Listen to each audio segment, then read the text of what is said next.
কাউকে অসম্মান করতে গেলে শিক্ষার দরকার পড়ে না, কিন্তু কাউকে সম্মান দিতে গেলে শিক্ষার দরকার হয়। ছেড়ে যাওয়ার সিদ্ধান্তে যে অটল, তার কাছে নিঃস্বার্থ ভালোবাসাটাও একটা অভিনয়। যারা বেশি মিষ্টি মিষ্টি কথা বলে, পিছন থেকে ছুরিটা তারাই আগে মারে। প্রতিদিন অন্তত 1% হলেও নিজেকে উন্নত করবেন। বছর শেষে দেখবেন মোট 365% হয়েছে। যে কোনো সম্পর্কের পাসওয়ার্ড হচ্ছে বিশ্বাস। বিশ্বাস না থাকলে সেই সম্পর্ক কখনোই টিকবে না। মানুষের বেঁচে থাকাটাই অস্বাভাবিক, মরে যাওয়াটা স্বাভাবিক। আজ হয়তো সময়টা খারাপ, কিন্তু সারা জীবন থাকবে না। তবে আজ যাদের চিনে নিলাম, তাদের সারা জীবন মনে থাকবে। খারাপ সময় কখনো চিরদিন থাকে না, কিন্তু খারাপ সময়ে দিয়ে যাওয়া মানুষের ব্যবহারগুলো চিরদিন থেকে যায়। কারো অতিরিক্ত আপন হতে যাবেন না। দুঃখ ছাড়া কিছুই পাবেন না। জোর করে কোনো কিছুই পাওয়া যায় না, আর ভাগ্যে থাকলে কেউ কেড়ে নিতে পারে না। যেটা আপনার ভাগ্যে আছে সেটা দূর পাহাড়ে থাকলেও আপনি পাবেন, আর যেটা আপনার ভাগ্যে নেই সেটা 2 ঠোঁটের মাঝে থাকলেও আপনি পাবেন না। দেখতে সুন্দর অনেক পাওয়া যায়, কিন্তু যাদের মনটা সুন্দর তাদেরকে কেবল ভাগ্য করে পাওয়া যায়। যে তোমাকে অবহেলা করবে তাকে ধন্যবাদ দিয়ে দূরে সরে যাও, কারণ তার অবহেলার কারণেই হয়তো তোমার জীবনে হবে উন্নতি। অবহেলা থেকে মানুষ অনেক কিছু শিখতে পারে। অবহেলায় মানুষের জ্ঞান শক্তি বৃদ্ধি হয়। অবহেলা মানুষের ঘুমান্ত মস্তিষ্ককে জাগ্রত করে দেয়। কাউকে যত কাছ থেকেই চেনো না কেন, মন খুলে সব কথা বলতে যেও না।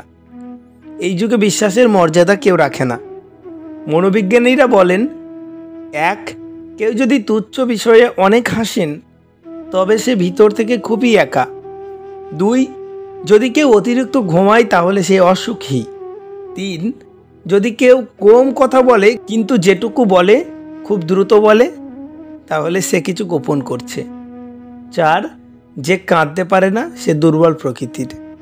5, যদি কেউ অস্বাভাবিকভাবে খাবার খায় তাহলে সে কোনো মানসিক চাপে আছে। 6, যদি কেউ এতটুকুতেই কেঁদে ফেলে তার মানে সে নিরীহ এবং কোমল হৃদয়ের। 7, যদি কেউ ছোটোখাটো বিষয়ে রেগে যায় তার মানে তার ভালোবাসার দরকার। কথা বলতে যতটুকু যোগ্যতা লাগে, নীরবতা অবলম্বন করতে তার থেকে অনেক বেশি যোগ্যতা লাগে। কথা বলতে শিখতে আমাদের 2 বছর লাগে, কিন্তু কোথায় কি বলতে হবে সেটা শিখতে সারা জীবন লেগে যায়। কাঁটা থেকে বাঁচার জন্য যেমন পায়ে জুতো পরা উচিত, সারা পৃথিবীতে কার্পেট বিছানোর দরকার নেই, ঠিক তেমনই যদি তুমি শান্তি চাও তাহলে নিজেকে বদলানোর চেষ্টা করা উচিত, অপরকে নয়।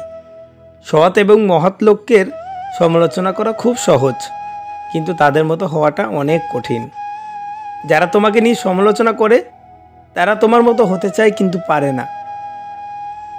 হিংসা খুব কাছের মানুষরাই করে, দূরের মানুষরা কখনো হিংসা করে না।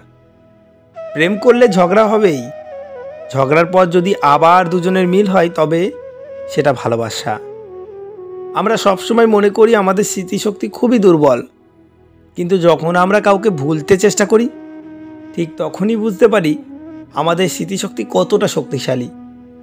স্বার্থপর মানুষরা জীবনে ভালো থাকে, বাকিরা তো কেবল ভালো রাখে। মানুষ কখনো ইচ্ছা করে বদলায় না। কিছু মানুষের অবহেলা, কিছু মানুষের স্মৃতি, কিছু মানুষের ব্যবহার আর পরিস্থিতি ও সময় মানুষকে বদলাতে বাধ্য করে। জীবন অভিজ্ঞতা থেকে বলছি, যত একা থাকবেন তত ভালো থাকবেন। বছরের পর বছর ধরে একটা মানুষকে কখনো ভালো লাগতে পারে না। যদি ভালো লাগে সেটা ভালো লাগা না, সেটা ভালোবাসা।